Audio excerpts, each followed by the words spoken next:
Three-dimensional printing. The future is now.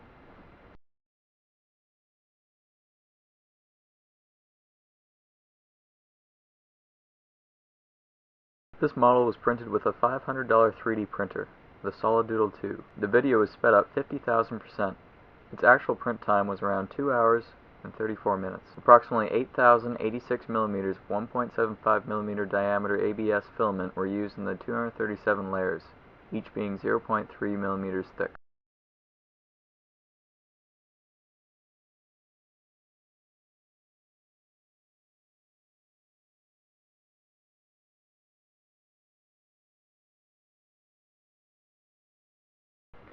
For more information on 3D printing, click the link in the description.